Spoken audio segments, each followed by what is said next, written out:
Okay, we're back. We'll start this recording with another question. Do you think that pain can ever itself be a good thing? So can pain inherently in itself, speaking strictly just about the pain itself, can that ever be a good thing? Flip side of that is, can pleasure ever itself be a bad thing? Now, a lot of people would say, yes, of course.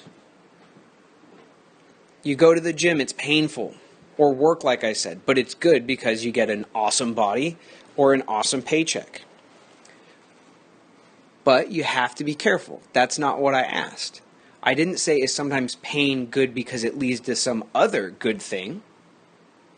I said, can the pain itself ever be good? Can the pleasure itself ever be bad? So some people will say, again, they'll try to answer the pleasure side in a similar way. They'll go, certainly pleasure can be bad.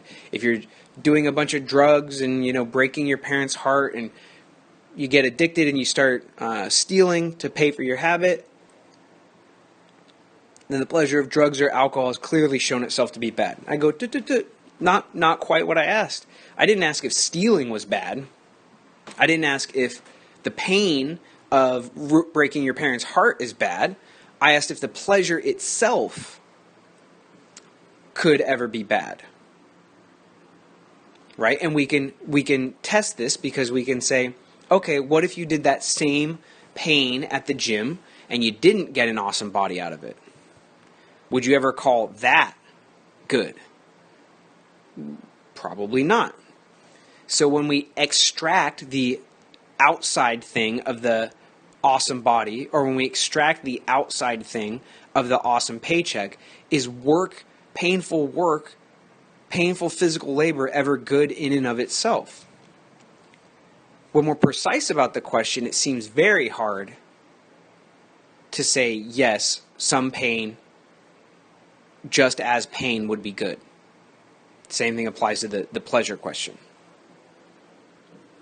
So this is one of the things I really like about Bentham. One of the things I really like about Bentham is that I hate Bentham, but it's really hard to think he's wrong. So I hate Bentham because I think it's sort of, hate's a strong word, but whatever, we'll stick with it. I think that it's crass and crude and simplistic to say that the only things that motivate people are pleasure and pain. I think when a poet wants to write an epic poem, when someone breaks up with someone they really love, but it's just not working out, to take those huge events that are so complex and so unique to the situation and say, well, yeah, it's just pleasure and pain at bottom. They just think there's more good stuff to get out of it than the cost. I think that's reductive. Do you know what I mean? It reduces human life in all its complexity and variation to plus numbers and minus numbers. So I think it's both sort of dehumanizing, right? It's gross to think about love and jobs that you love and why you get out of bed in the morning as just like we're pleasure machines. It seems not noble. I also think it's reductive in the sense that it seems to miss something. There seems to be more to human experience than just, me add pleasure as positive, me add negatives, right? There's all sorts of stuff that we like. On the other hand, so that's the so-called hate I have for Bentham. Oh, he's way off, he doesn't get it. However, the love I have for Bentham is that I can convert any one of those experiences, just like I had you do. I can tell a story that even I pretty much believe that does in fact turn all of those back into complicated but stories about utility.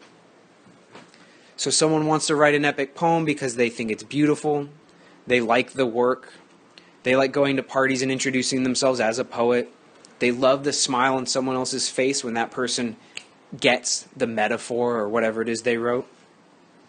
They think the world is a better place overall because of the joys and pleasures that many people get from their labor, the hard work it takes to be a poet.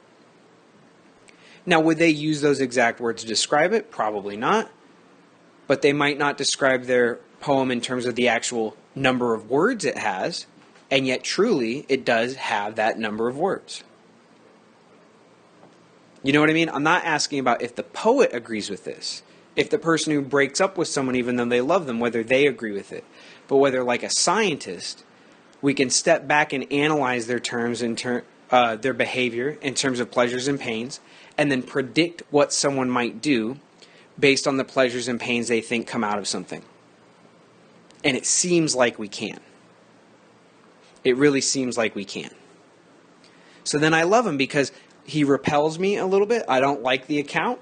But then when I try to apply it to the world, sure enough, it makes good sense out of the world. It can explain and predict the world of human behavior pretty darn well. Okay. Different point. We're moving on to a different point now. Here's another common misunderstanding of Bentham and utility. Some of my examples have referred to this, but some have not. So we have to make it crystal clear.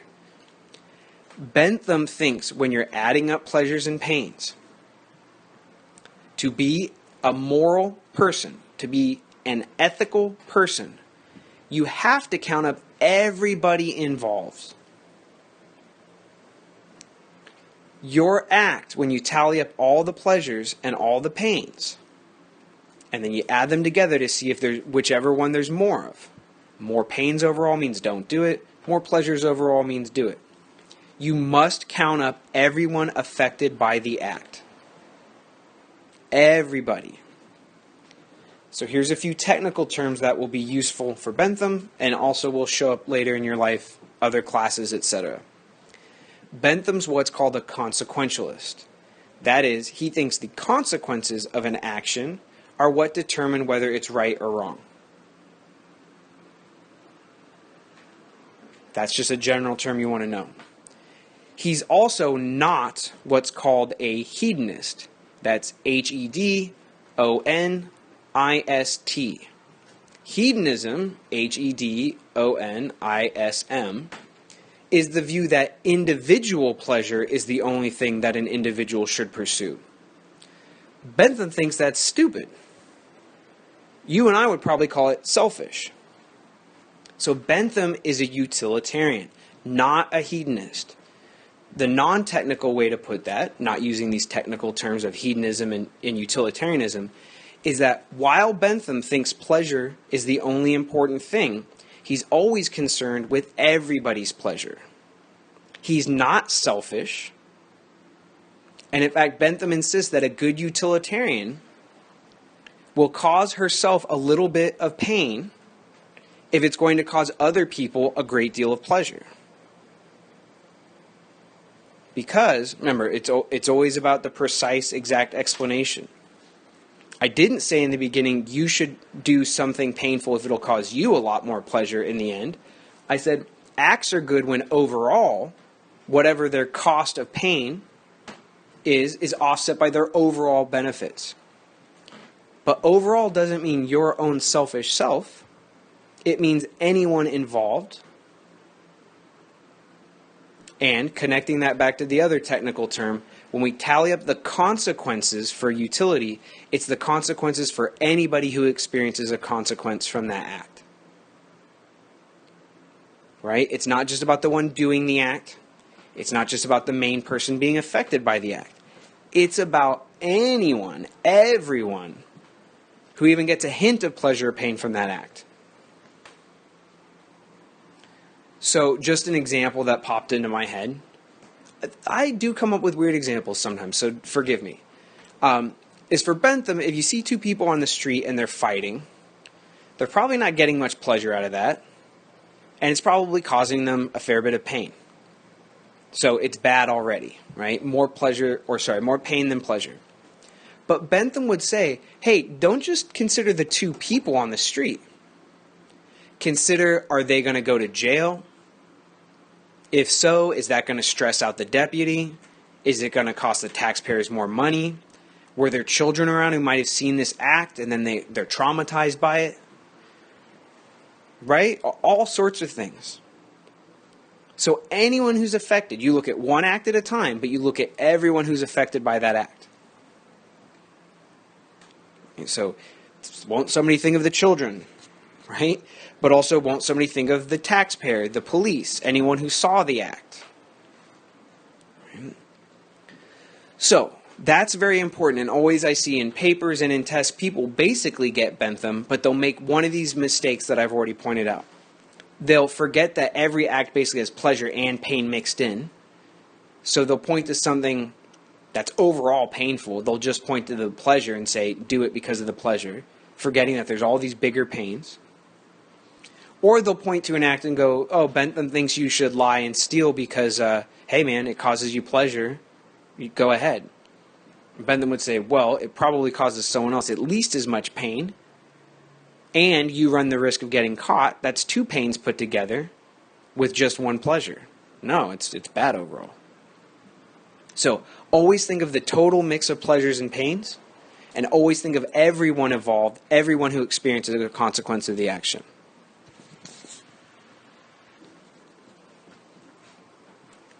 Here's another important point about Bentham.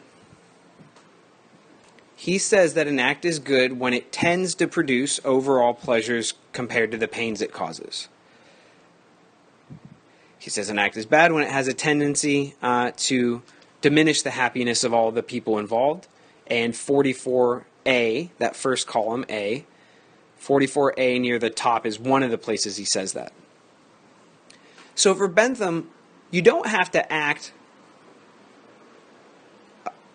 You can act in situations where you're taking a reasonably educated guess towards what will cause more pleasure than pain. You don't have to be a mind reader, right? You don't have to be a fortune teller. You say, well, in the past, doing X, Y, and Z cost a fair bit of money, but look at all the benefits it brought. I'm sure you all can think of that sort of cost-benefit analysis when you're thinking about college. Very expensive, a lot of work, 4 years of your life, but you're looking at the long-term benefits. So for Bentham, the tendency to do something, the tendency that an act will result in certain consequences is reason enough to act. But a question I want to ask you all here is, are we really that good at predicting what an action will do? What the consequences of an action will be? I'm sure all the time you've done something that every day worked out just fine, and then one day it totally messed up, it blew up in your face, hurt a bunch of people, and you really regret having done it. So one way I like to put this question is this. If you follow something like the Ten Commandments, or you follow a basic ethical principle like never harm others, never lie, never cheat, never steal, whatever it might be, then you always get to stick with the same basic rule. In utility, though, it's like, well, I don't know, look at the situation. If it seems like it'll be good, do it. If it seems like it'll be bad, don't do it. I would say, remember, I have a love-hate with utility, so I like picking on it, but I think it's actually a great ethical theory. I would say as a really strong challenge to utilitarianism, it's not really an ethical guide or a moral code at all, because it's just sort of telling you to guess at what you think might happen. So do you really want your moral code to be determined by guessing at the tendency of an act to create pleasure and pain for others? You don't know them. You don't know if the act will be successful or fail. You don't know how other people are going to react to it or what the future holds. Do you really want your morality to be hanging from all these slender threads? How it might affect other people, how you understood it in the past, how the future might change it. It seems like guesswork, frankly. So here I'm not criticizing pleasure and pain. Let's just assume that they're fine ways to view moral acts. But we're guessing at which things will cause good things and which ones will cause bad things. A moral rule, like a really strict set of rules, at least tells you never do this thing. And if you never do it, well, you're not left to the chance of which consequences might actually happen. So what do you all think about that? Do you really want to base a morality on waiting to see what the consequences were? Or would you like a little more guidance, a little more set of a framework in advance? Okay. Here's another crucial point about Bentham. Where you see this most clearly are in the different aspects that he outlines. This is beginning on page 47. It's about how we measure individual pleasures and how we measure individual pains. So for Bentham, utility can literally be calculated. One thing he calls it, sort of a funny phrase, but felicific calculus. Felicific just means felicity, and felicity just basically means nice things or pleasures. And you know what calculus means? It's a way of calculating or doing math. And he says this is how government should be run, this is how your individual life should be run, etc. Add up all the pleasures, then add up all the pains, then multiply those by each and every individual person affected, all the people who feel the consequences, then tally all that total up, weigh it out, and see which ones more pleasures or more pains overall. But here's the thing Bentham says about his felicific calculus, his pleasure calculus. As he says, not all pleasures are created equal, not all pains are created equal. So another way that people stumble with utilitarianism, because as I said, it's more complicated than it looks, is when analyzing a situation, they'll just count maybe the number of people affected. So, generic example, we'll just say there's a law, and there's a law we're thinking about, and it will cost 51% of the nation something, and it will give something to only 49% of the nation. I'm not talking about who'd vote for it here, but who pays for it and who benefits. So a majority of the nation pays for it, a bunch of people pay for it, but a smaller number of people benefit from it. Okay, so we can talk about Head Start preschool education here. All adults who have jobs pay for that because it's funded federally, but only some people, kids who are 4 or 5 years old, preschool, get any benefit from that. Now, the incorrect way to view utilitarianism is it's easy. More people are hurt by it, less people benefit, boom, shaboom, we're done. It's a bad thing, don't do it. But Bentham insists, and this is where it gets interesting. He says, hold on a second, maybe, but maybe not. Some pains are very, very minor pains. It's not just pain, check a box, yes or no. Pleasure, check a box, yes or no. It's how painful, how pleasurable. So once more, if you go to the gym, it's painful. Remember, pain, I'm sort of holding this for when we do mill in a second, but pain doesn't have to be just physical pain. If something's work or you find it unpleasant, like you just don't like it, all those count as pains. Basically, if you like doing something, it counts as a pleasure, whether it's physical pleasure or not. If you dislike doing something, it's a pain, whether it's physically painful or not. So Bentham says, okay, you go to the gym, and that's a little bit of pain. But don't you sort of feel good after you go to the gym most days? You get a little energy rush, right? There's also the pleasure of then you start thinking like, okay, I'm being diligent, I'm being responsible, I feel like I'm, adulting right now. I'm being a good adult in life. You come out of the gym a couple days later when things start setting up. You see people, attractive people looking at you, murmuring, ooh, well, I don't know, maybe that didn't happen to everyone. So the point is not just, gym, there's pain and pleasure, it's a tie. It depends on how painful it is and how pleasurable it is. So if all you got out of the gym was a feeling that you're going to be healthy one day, but what you got out of it every time was a searing, intense pain. Your muscles are so sore that you can't move for 2 days afterwards, etc. I think we'd all agree that maybe you shouldn't go to the gym. Intense pain versus mild pleasure, don't do it.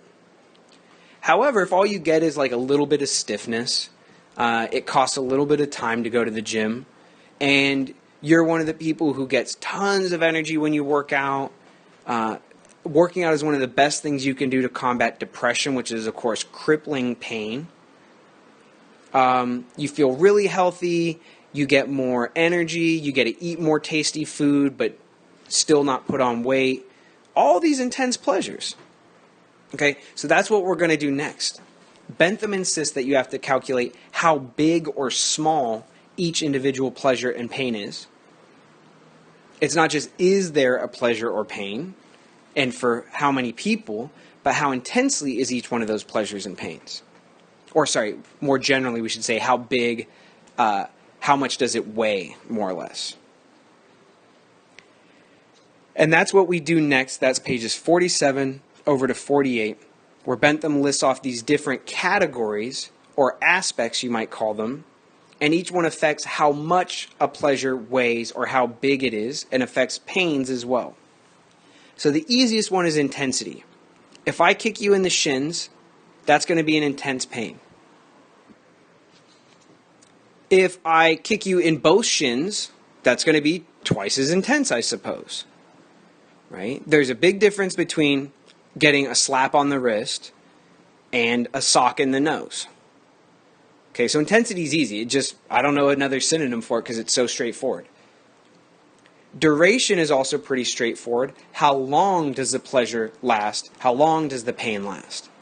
So here's one of the reasons why pre-K education, all other things being equal, would probably be good even though most Americans pay or experience pain for it, and only a few Americans, 4 to 5-year-olds, benefit from it, get pleasure from it, is because the benefits the 4 to 5-year-olds get literally last their whole darn lives.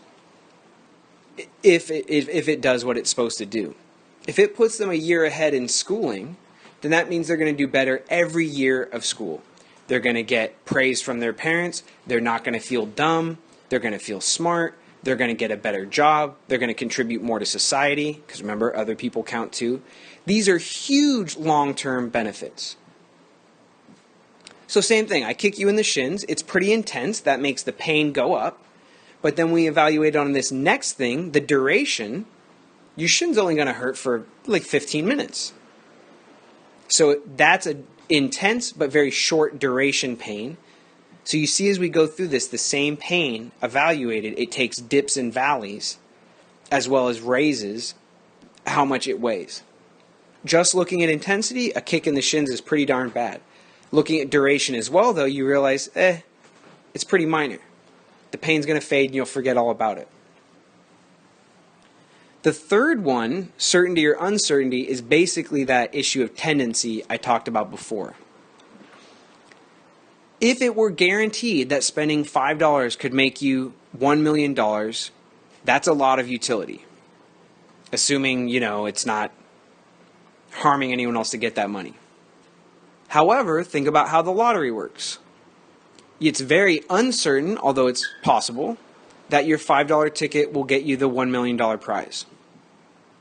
If it were certain, then the tendency of it being good, and therefore your reason to do it, would go up. If it's unlikely, which it is, it's not that good to do it. And same thing, you're allowed to play the lottery, but it's not like you have a moral obligation to pay $5 hoping on this 1 in a million chance that you'll get a big payout. But you should feed your children, because it's pretty clear that if you don't feed them, bad things will happen. That's pretty darn certain. So $5 for your kid to eat? Yeah. It's certain that bad things will happen if you don't feed them. You better pony up that $5. Okay. The next one's propinquity versus remoteness. So some of these have opposite terms in the same thing. You should always look up words you don't know when you're reading. This has been true since writing and reading were invented. However, you've got it easier today than ever anybody else in the world has. All you have to do is type the word into your phone. And if it's a word like propinquity that people don't use very often, you won't even have to type define propinquity into Google, because Google knows why you're looking it up. It's because you don't know what it means, because nobody uses that word anymore. Propinquity just means closeness. Closeness in time is what it means here. So it doesn't mean physical closeness, but closeness in time. A lot like certainty and uncertainty, this is about you evaluating whether you should do the act or not. So a pleasure which is going to happen tomorrow is better than that same exact pleasure happening in 20 years. I have to say, I've looked into this in Bentham before. The answer is still not clear to me whether he means that it's actually better. But certainly what he means, and he's certainly right about this, is that it's more motivating for people to get whatever the pleasure is now instead of getting it 20 years from now.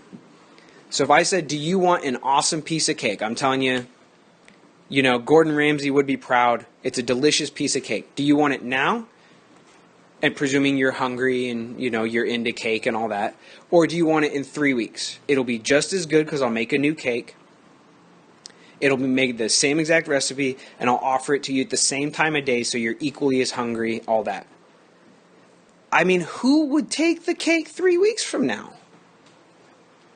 Now, you might have some reason, right? But all other things being equal.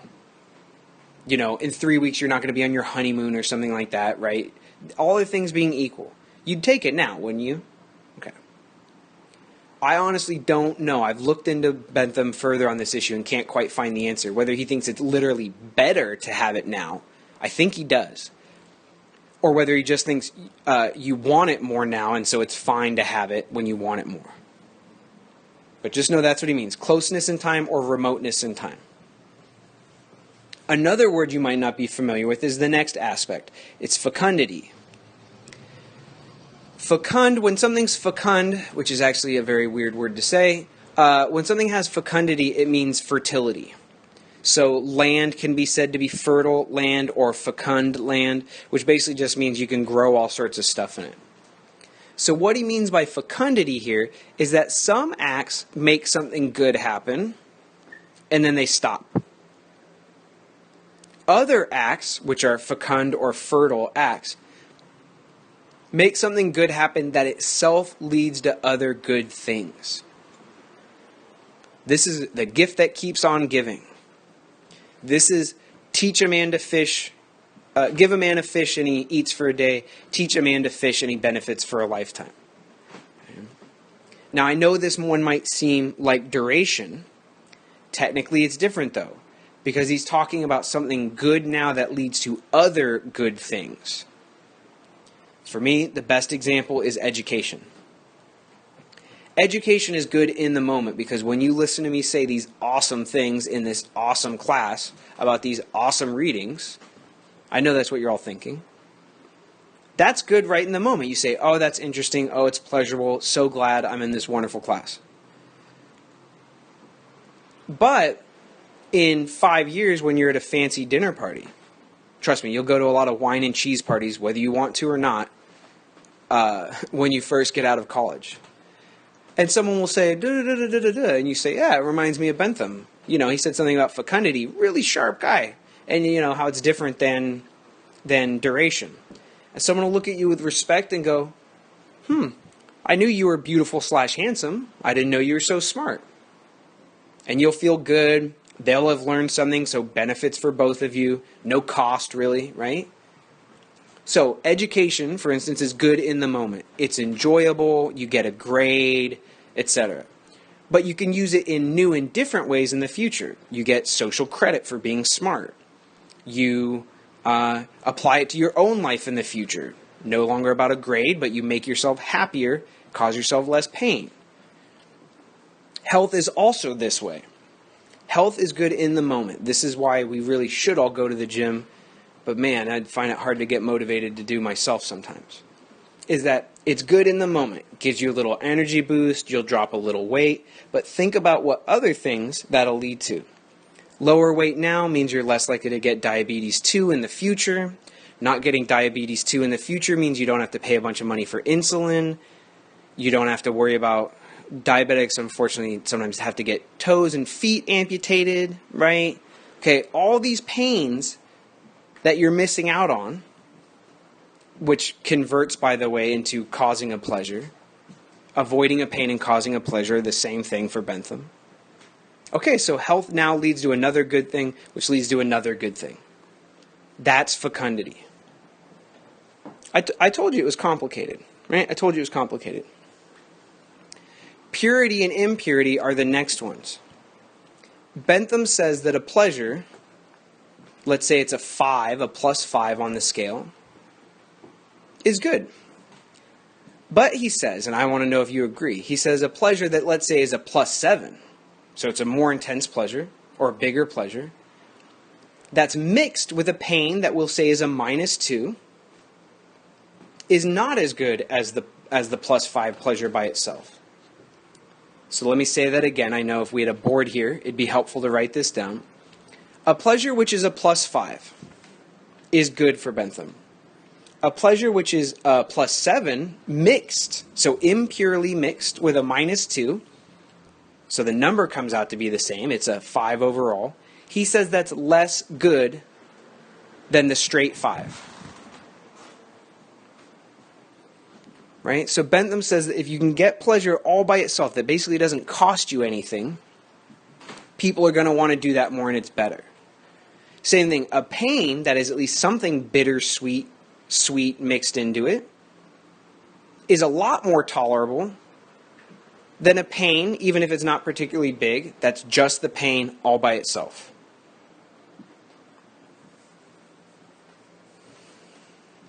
So, for that and all these other examples, I do want to ask the question. 1, do you think that these are good ways to calculate up pleasures and pains? Do you think they work? Do you think they explain human behavior? Like, do you think you and others take fecundity and purity into account when evaluating what's good or bad? Okay, that's the first set of questions. Do you think, does it make sense to you? Second, do you think it actually is the kind of stuff that motivates people's behavior? Okay, so pause the recording and think about that now.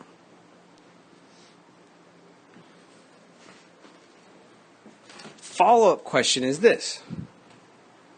Some things are very, very bad. Murder,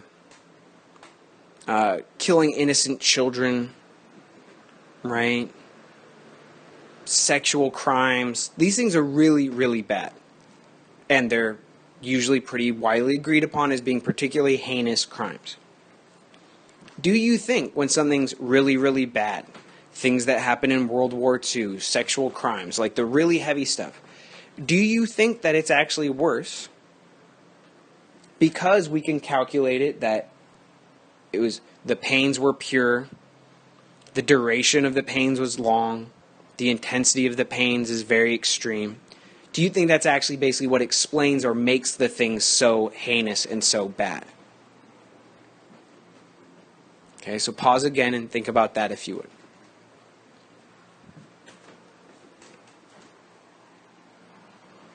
Okay, so that is the nuts and bolts of Bentham. There's a few final questions that I want to ask you all, and I'll give you a very specific example for it. For all the stuff we just went through, those 6 aspects, and then very important is the 7th where you multiply it by every individual, anyone affected by the acts, anyone who feels the consequences of the action. Bentham basically wants you to put a number on all those things. So if you would in your notes, this is the sort of, I think it's pretty helpful, draw a number line that goes from -10 to -9, etc., all the way up to 0, put a big slash down the middle for 0, and then have it go from the other side up to +10. This is how for each one of those aspects you're going to rate a pleasure or pain. What's its intensity? If it's an intense pleasure, it's going to be like a +9. A medium pain, it's going to be a -5. Then you do for the same exact thing again. What's the duration of the pleasure or pain? Well, the mild pain is actually chronic, so it's going to go on forever. It's a -10 in terms of duration. Oh, the intense pleasure, well, it didn't last too long, so it only gets a +2. Okay? And you add all those things up. But you see how you can put a number on each one of these things. The final question I want to ask you before we move on is, do you think you can actually put numbers on pleasures and pains? Once more, I love hate. Oh, here, put your own, pause the recording and think of your own thoughts first before I speak. My own thoughts are this. It seems idiotic that you could put a number on pleasure. How much do you love your mommy? Oh, 9.8, sir. Thanks for asking. No, once more, I think it's dehumanizing. Hey, Mom, you're a 9.8 on the love scale. Good for you. Also, I don't even think it's accurate even if we wanted to talk that way. Like, what's your point of reference that your mom's a 9.8 on how much you love her? Your other mom that you compare it to?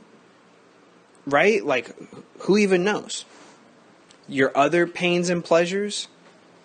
I don't know, getting an A on a test is a pleasure, but can you really evaluate that relative to your mom? I don't think it's accurate to put numbers on these things. On the other hand, we do use this form of calculation all the time in the modern world. Literally, pain is evaluated in hospitals by having people fill out scores of how bad their pain is. And in the sense that the doctor says, well, how often do you experience this pain, Mrs. Jones? And you go, well, 3 times a week. And then you come back the next visit and they say, okay, Mrs. Jones, how about the pain? How's it going? You said, well, now it's once a week. I think the doctor's basically going to think that it got 3 times as bad, at least in terms of frequency. I mean, yeah, we do this all the time. If something costs me $100, but it's going to pay me a benefit of $150, the number's right there in the money, right? Same thing, if something is slightly enjoyable to me and really bad for you, I don't think we have to put a number on it. We just know I'm only getting a little out of it, whether it's a 1.3 or a 2.2, and it's ruining your life. Right? Again, whether that's a -10 or a -9.8, okay, it doesn't matter. So I want to know what you think. Can we really weigh and evaluate pleasures and pains like this? The very specific way to ask it is, do you really think we can put numbers on these things? More generally, we can say, okay, numbers or not, can you really compare different people's pleasures and pains? And can you even really evaluate your own pleasures? Like, how much do you love your parents? A lot? I mean, I don't know if I can get more precise than that. Okay. So that's the final question for Bentham. That's utilitarianism in general. And now we will say a brief little bit about Mill. Okay. So Mill is relatively straightforward. I mean, in this reading. So John Stuart Mill, very famous philosopher, is also a utilitarian. He, though, recognizes that some people have some of the same kinds of complaints that I've been raising. Oh, so here's something difficult about the Mill reading. Mill has this habit of stating what other people say first. And then, since he's nice, he's a good philosopher, he's going to try to do what I mentioned before. He's going to try to give the best possible account that he can. He's going to try to make it sound as convincing and true as possible. But he doesn't agree with them. So then the second move is he then explains why all that stuff he just said isn't quite as true as it seems. That's good. That's normal philosophical method. You either state your own claim and then raise possible objections to it and then show how you win despite those objections. Or you state the other side's case as strongly as you can and then show how it's actually full of holes and you show that it's not as true as it seems. It's normal philosophy. The only trick is when Mill does it, Mill's a bit like me. He needs an editor, right? He needs someone to say, okay, you've made the point, move on. I like to talk, I talk a lot. So Mill will go on at great length about the strengths of his opponent's position. That is, he'll talk a long time about things he does not actually agree with. So for instance, you see on page 51 at the top, it says a philosophy fit for swine. And he goes on for a whole column, most of it, saying pleasure as a guide to human life, which is what utility does, is like what guides animals. Animals also seek pleasure and avoid pain, and that's fine for animals, but it's no way to live for a human being. Here's the kicker, though. That's not Mill's position. That's what he's arguing against. So you'll notice where it says a philosophy fit for swine, that little heading, there's a question mark. He's raising the question of whether utility is a crap morality. A piggish, animalish, brutish, stupid way to live your life. Frankly, a bad way to live your life. His answer is no, it's not. It's a good way to live your life. That can be hard to see in the Mill. It certainly sounds like he's taking the opposite position sometimes. So, that reading trickiness aside, his point is pretty straightforward. He says it's sort of like Bentham, but like it's more Bentham. It goes beyond what Bentham said. This is what Mill says. He says certain pleasures are so good that it's not even just like their quantity of number is higher. It's like their quality is higher. And so they just don't even compare to the other pleasures. So what Mill basically says is the kinds of pleasures that only animals can have really are pleasures for human beings, and we should count them. So that's the first point. I'll say that again. Mill says, yes, the pleasures that animals can have, sex, food, a warm spot in the sun, those really are pleasures for humans too, and we should count them in our calculus of pleasures. Same for pains, by the way. You know, fear, pain, physical pain, sucks for an animal, sucks for a human being. But, this is his main point. Second point is this. But, while those things count for human beings, they count for so little compared to certain pleasures or pains that only human beings can experience, that it's like a drop in the bucket. Drop in the bucket. What he basically says is this. Socrates suffered in his life. He uses the example of Socrates, the famous philosopher. And he says, but the things that Socrates got out of life, love for his country, awesome late night conversations over wine with his friends and philosophy students, sunsets over I forget what the port in Athens, the Piraeus, I think it's called. And all these things. I mean, it's such a cliched example, right? But sunsets and sunrises are pretty awesome. Dogs don't care about a sunrise. Things dogs care about are like getting their butt scratched. Getting scratched behind the ears. Okay, if I have an itch and I scratch it, it feels good.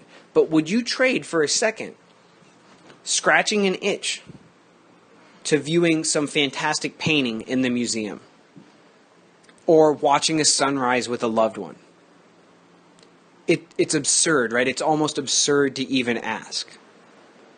So this is what Mill says. He says, if the only pleasures that utilitarians talked about were getting your belly rubbed, getting scratched behind the ear, sleeping when you're tired, it would be a crap morality. But he says, every utilitarian recognizes that there are certain deep and deeply human pleasures and pains that are of such a different quality compared to the animal stuff that really it's the human stuff that counts, not getting your ears scratched when they itch and all that stuff. So, half of me likes this in sort of the opposite way that I like Bentham. Half of me likes this because it goes, well, okay, that totally makes sense. And it still sounds like pleasure and pain, right? It still sounds like pleasure and pain. The pleasure you get from reading Socrates, the sadness you feel when a loved one dies, these do feel like pains. They do feel like pleasures. And of course, they seem way worse. A loved one dying for you is way worse than an animal being in intense physical pain. So the two just sort of don't compare. So I'm like, nice move, John Stuart Mill. Nicely done. You saved utilitarianism. But then half of me thinks it's that same problem I asked you about early on in Bentham. Those seem like they might be good, reading Shakespeare, and bad, a loved one dying, for reasons that have nothing to do with pleasure and pain. I mean, is it actually pleasurable? Is it actually intensely pleasurable to read Shakespeare? Is it a fecund pleasure that leads to other pleasures? It just seems like it's good for some other non-pleasure reason. And if your loved one dies and you start describing the pains that you'll feel, the physical pains, non-physical, utilitarian pains, well, they'll no longer be there to have dinner with me. Who's going to split the bill? I'll be so used to seeing them and then not seeing them. That'll be irritating, disconcerting. People will ask me about their absence, and I'll have to talk about their death, which doesn't sound fun at all. If you describe why you miss a loved one in dry, utilitarian reasons like that, I'm going to slap you. It just doesn't... It seems like it's bad for non-pain reasons, just to summarize my point. Also, I'm not going to slap you, just trying to keep your attention. So here, I like Mill, but he seems to have maybe fixed utilitarianism by breaking it. He says there's certain things that only human beings can do that are so good or so bad that really, they technically count, but we can ignore the animal pleasures and pains. They're a blip on the radar screen, a drop in the bucket.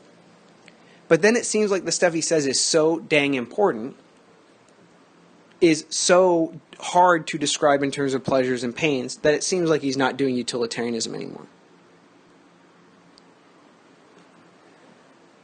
Now, why this matters, and this will be the final point, and it wraps up and connects some of the things we've been talking about all day long today, is that it matters if Mill is a consistent utilitarianism. If Mill fixes utility by adding non-utility elements, it matters. Because if you go through life saying something like, family is the most important thing to me, always the most important, in the same way that Bentham and Mill want to say utility is the most important, only important thing actually. Let's be strict about it. Just as Mill and Bentham say utility is the only important thing for guiding human life, you might say family is the only important thing to you. If you then have some sort of conflict where it's family versus something else, and then you flip-flop and you go, well, family is the most important thing, the only important thing. But this time I'm going to pick something that hurts my family because there's some other thing that I think is good too. Then you're living your life just flip-flopping back and forth. And family aside, that you might hurt your family, the point is that you don't know what you want. If you sometimes say the only thing that matters, my whole life, birth to death, is my family, I would die for my family, and then you do something that puts your family at risk for no good reason, you don't have a guiding light to your life. You are bouncing around chaotically. And look, I don't care, personally, if you put your family as the most important thing, as the least important, as the second most important, right? But you care if one day you treat your family like the most important thing, and then the next day you're getting divorced and don't talk to your kids anymore. Either you wasted your time on your family initially, or you're wasting your time rejecting your family. Right? So that's what I want you all to get potentially out of this class, is that you will come to recognize in yourself that you are more or less deep down into utility, or that you're more or less into what Augustine says, or Aristotle, or Martin Luther King, or any of these other people who talk about ethics. And then you'll be able to guide your life consistently so that you pursue with steadfast, confident diligence the things that matter most to you. I honestly don't care what they are. It's not my business to tell you what should be important.